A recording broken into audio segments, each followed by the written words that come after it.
Oh, howdy all, grab yourself a beer, it's time for some Path of Exile discussion. I wanted to do a softcore trade league economy update today. And I wanted to have a look at a spike that has happened in the price of stacked decks.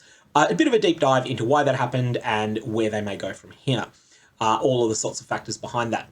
The first thing I do want to point out though, this graph, which comes from POE.ninja, is a little bit misleading in the data for today. It is still the case, even though it looks like they've fallen back to 1.5C on this graph. That's actually incorrect. That's been manipulated down by price fixers. And the actual price that they're selling in moderate bulk is 1.9 to 2 chaos at the moment. That's not in true bulk. That's if you have, say, a set of 20 stack decks and you wanted to sell the 20 of them. There are a lot of people that will buy that for 38 chaos off you.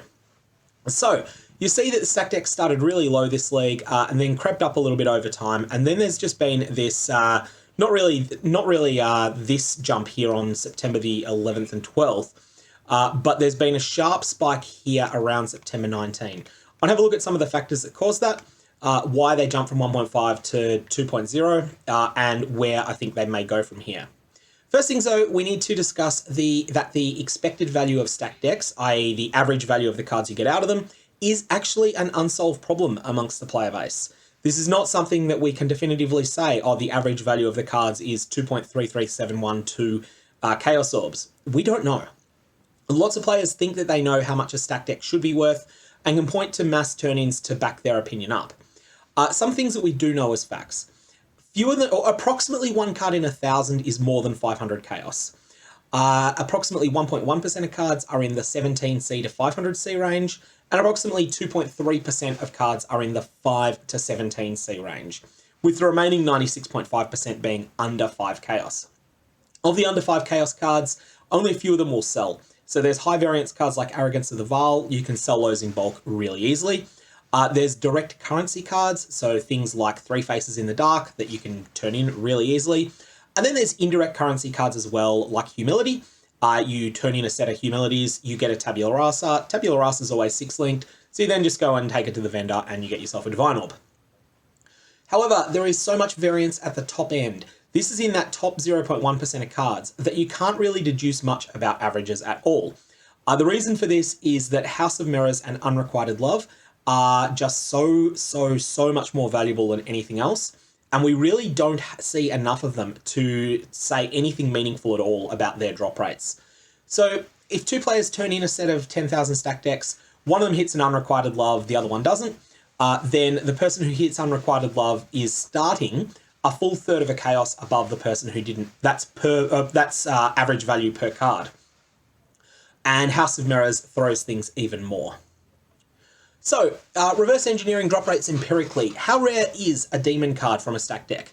Well, common sense implies that a couple of tens of thousands of stack decks is a massive sample size and surely is enough to meaningfully let you estimate the average chance of getting these rare cards and thus the average value of a card.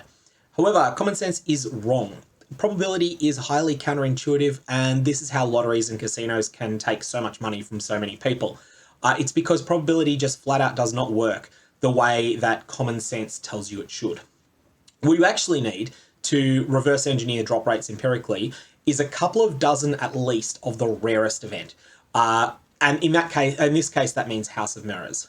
It may actually not be the case. House of Mirrors might actually be more common than the demon, but House of Mirrors is more impactful than the demons. So even with enough stack decks to hit 50 House of Mirrors though, you will still have a good deal of variance, sort of 30% error bar or so around the actual probability of hitting a House of Mirrors. And because House of Mirrors is such a big percentage of the value of a stacked deck, that's going to mean that you're still going to be quite some way out in your estimated value, calculation. So what was it that caused the spike? Simply, it's supply and demand. Firstly, there's one factor which is smaller, and this is the I'm finished with the league effect. We'll get this one out the way because it is meaningful. As people quit the league, they often pick a silly project. For some people, this is double corrupting a headhunter. For other people, it's liquidating everything that they've got in that league into an experiment. Obviously, there's also people who are concerned with amassing wealth in Standard. They tend not to do this, but I believe that they're the minority of league players. However, I think far more significant is the content creator effect. And there's a lot of biases to it, but we'll have a look at the content creator effect now and what specifically is behind the events of the last week on stacked decks. So I personally caused the content creator effect when I bought a bunch of costly curio divination cards for a video that I was putting out, and I only bought 100 or so of that card. I did the same thing again for Lacrimal Necrosis. What this does is, firstly, you have a content creator that is buying divination cards, not because they are or in this case, or can be stacked decks, not so much because they're interested in making currency out of them, but because they think that it'll make for an interesting story. And so this creates an initial demand spike, which raises prices. When I started buying costly curio cards, I was buying them at 3 chaos or less. When I finished, I had to pay 8 chaos each.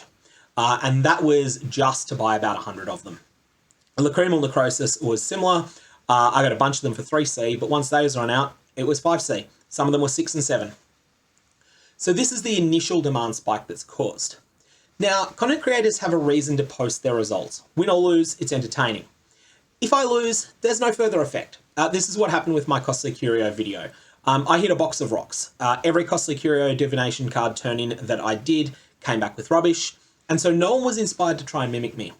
But sometimes you're going to win. And when you do, people try to replicate your success. And this causes a second, much bigger demand spike. Also, there's another bias that a lot of people don't think of, and that is that your videos do better if you win, if there's a remarkable result that happens. And this seldom causes a bias in publication, because you're not going to record 10,000 stack deck turn-ins twice and then, publish only the video that does better. But what it does do is cause a bias in what is seen. So if Alice and Bob each turn in 10,000 stack decks on video, Alice does really poorly, but Bob makes a fortune, Bob's video will be more widely seen. It will get more YouTube impressions, it will get more Reddit upvotes. It will flat out do better and therefore be seen by more people, and will therefore have more of an influence on the market afterwards.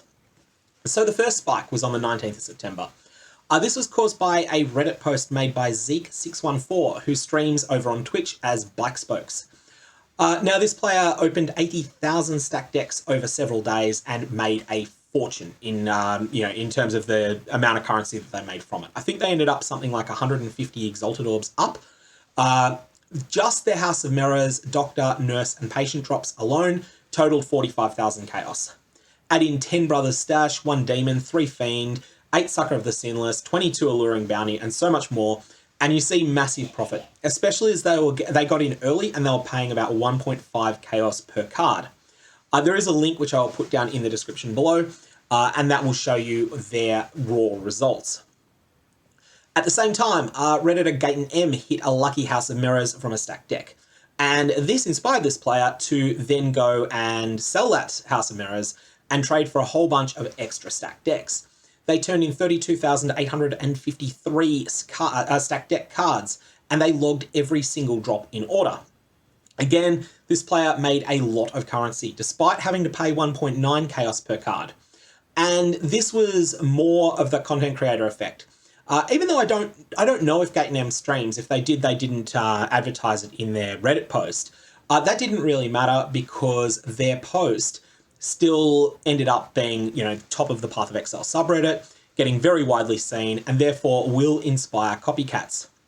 They also posted a full list of every card that they got and the order that they got them in on their Reddit post, which is definitely something that's worth having a look at, especially if you want to try and get some sort of ballpark figure as to how rare a specific divination card is that you might want to try and perhaps farm in solo self-found. So for instance, I don't know how rare the divination card, the Porcupine, is. If I wanted to use that card in solo self-found, I would go to Gaten M's statistics and I would look and see how rare is it and compare it to something that I'm quite familiar with, like the Saint's Treasure or the Patient, and then say, oh, okay, maybe it turns out that the Porcupine is 3 times more common than the Saint's Treasure. If that's the case, I'd be like, okay, yeah, I'm confident I can farm it. I can farm a set of that. On the flip side, if it turned out that it was 3 times rarer than the Hoarder, which is the divination card set of 5 for 3 Exalted Orbs, I'd be like, ooh, I'm not going to try that. That's something for people that are much more masochistic than I am. So have a look at that if you're interested, and I highly recommend it. But again, this amplifies that content creator effect. So, are they going to go to the moon? Well, that's the question. We don't know what a fair price on a stacked deck is. In my mind, it's reasonable to assume that, to estimate that it's sort of in the 2 to 2.25 chaos range. But this is an estimate and it could be wildly wrong because I flat out don't have enough data to say. All I've got is a couple of 100,000 of stacked decks from mass turn-ins. And that is not a large enough sample size to say very much. However, fairness doesn't really matter very much in an unregulated market. What matters is supply and demand, especially a market where so many different types of price fixing are possible, and in which many different actors have many different interests. As long as it's possible for the 10 to 20% of bulk openers that get the most lucky to make a decent amount of currency, however, all the biases that I've outlined here, I think will continue to push prices higher on stacked decks for the rest of the league. I wouldn't be surprised to see them push through the 3 chaos range at some point during this league. And, you know, I don't think they'll go actually to the moon because no one really thinks that the average value of a stacked deck is in the 5 chaos range anymore. But it wouldn't surprise me to see them get to 3, 3.5, especially as there'll be people who are still going to buy them without any expectation of making currency just because they think, oh yeah, this will be entertaining for my viewers. And I've got no use for the currency over in standard anyway. Okay, so that's all I've got to say on this. That's a little bit on some of the things that are happening with the economy at the moment. If you've got any comments or questions, definitely fire away below. Otherwise, I will put a link to the notes that I used here and also to all of the Reddit posts in question down in the description of this video. May your Val Orbs have interesting results, and I'll see you around.